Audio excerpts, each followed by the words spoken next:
معروف anchor person اور تجزیہ کار نسیم زہرا نے کہا ہے کہ جب تک بلوچستان میں جبری گمشدگیوں کا سلسلہ نہیں رکے گا اور سیاسی جدوجہد چھوڑ کر عسکریت پسندی اپنانے والوں کے ساتھ ڈائلاگ کا آغاز نہیں ہوگا، تب تک بلوچستان میں بدامنی اور دہشت گردی کا خاتمہ بھی ممکن نہیں ہوگا۔ اپنی تازہ سیاسی تجزیے میں نسیم زہرا کہتی ہیں کہ بلوچستان میں حالات کو سلجھانے کی خواہش تو ہر دور میں ظاہر کی گئی ہے، لیکن اصل سوال ہمیشہ سے یہی رہا ہے کہ بگڑے ہوئے حالات کو سمجھنے اور پھر سلجھانے کے لیے حکومت کتنی حکمت اور فراست دکھاتی ہے۔ اس فہم اور فراست کے بغیر نہ تو ریاستی طاقت اور نہ سیاسی جوڑ توڑ کسی کام کے ہیں۔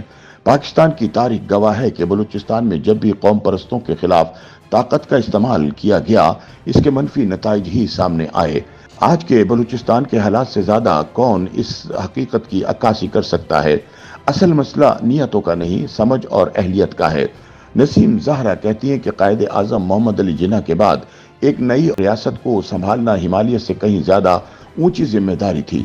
پاکستان کا قیام ایک عظیم رہنما کی قیادت میں عمل میں آیا، لیکن اگر پاکستان کے حالات سے پوری واقفیت رکھنی ہے تو یہ جاننا لازمی ہے کہ پاکستان کس بے سر و سامانی کی حالت میں وجود میں آیا۔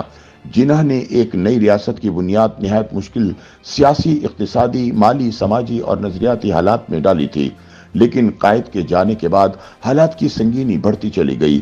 ہماری خارجی مشکلات نے اندرونی حالات میں اور بھی بگاڑ پیدا کیا۔ اس کا نقصان سب سے زیادہ بلوچستان کے لوگوں کو ہوا اور ہوتا رہا ہے۔ سینئر صحافی کا کہنا ہے کہ بلوچستان کے لوگوں کی زندگی میں امن اور سدھار لانے کے لیے ان کو اپنے آئینی یعنی جائز حقوق دینا ہوں گے۔ ریاست سے اعتماد کا رشتہ لازم ہے۔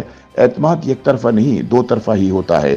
گزرے ہوئے کل سے سیکھنا ہے، نہ کہ ماضی کی غلطیوں میں ڈوب جانا ہے۔ ایسے میں بلوچستان میں 3 فوری اقدامات لازم ہیں۔ پہلا، جبری گمشدگی کا مکمل خاتمہ۔ دوسرا، بلوچ عوام کی حقیقی سیاسی نمائندگی۔ اور تیسرا، بلوچستان کے ناراض شہریوں کے ساتھ کیے ڈائیلاگ کی شروعات۔ نسیم زہرا کہتی ہیں کہ جنوبی افریقہ کے مثالی رہنما نیلسن منڈیلا نے عملاً دکھایا کہ کیسے بدترین حالات میں نفرتوں کے بھنور سے بچ کر نکلنا اور جیتا جاتا ہے۔ یہی ایک کامیاب قیادت کا طرز امتیاز ہوتا ہے، خاص کر وہ قیادت جس کو خارجی دشمنوں کی بجائے اپنوں کی سازشوں کا سامنا ہو۔ اب کون کتنا قصوروار ہے، اس بحث کو طول مت دیجیے۔ اس سے نہ بلوچستان کے لوگوں کی تکالیف اور شکایت کم ہوں گی اور نہ ہی ریاست استحکام پیدا کر پائے گی۔ YouTube پر گوگلی نیوز دیکھنے کے لیے youtube.com کی سرچ بار میں googly news T V type کریں۔ گوگلی نیوز کے پیج پر سرخ رنگ کے سبسکرپشن والے بٹن پر کلک کرنا نہ بھولیے۔ YouTube پیج پر اپلوڈ ہونے والی ویڈیوز سے باخبر رہنے کے لیے بیل آئیکن پر کلک کیجیے۔ آپ کو ہر نئی ویڈیو کے بارے میں نوٹیفیکیشن موصول ہو جائے گا۔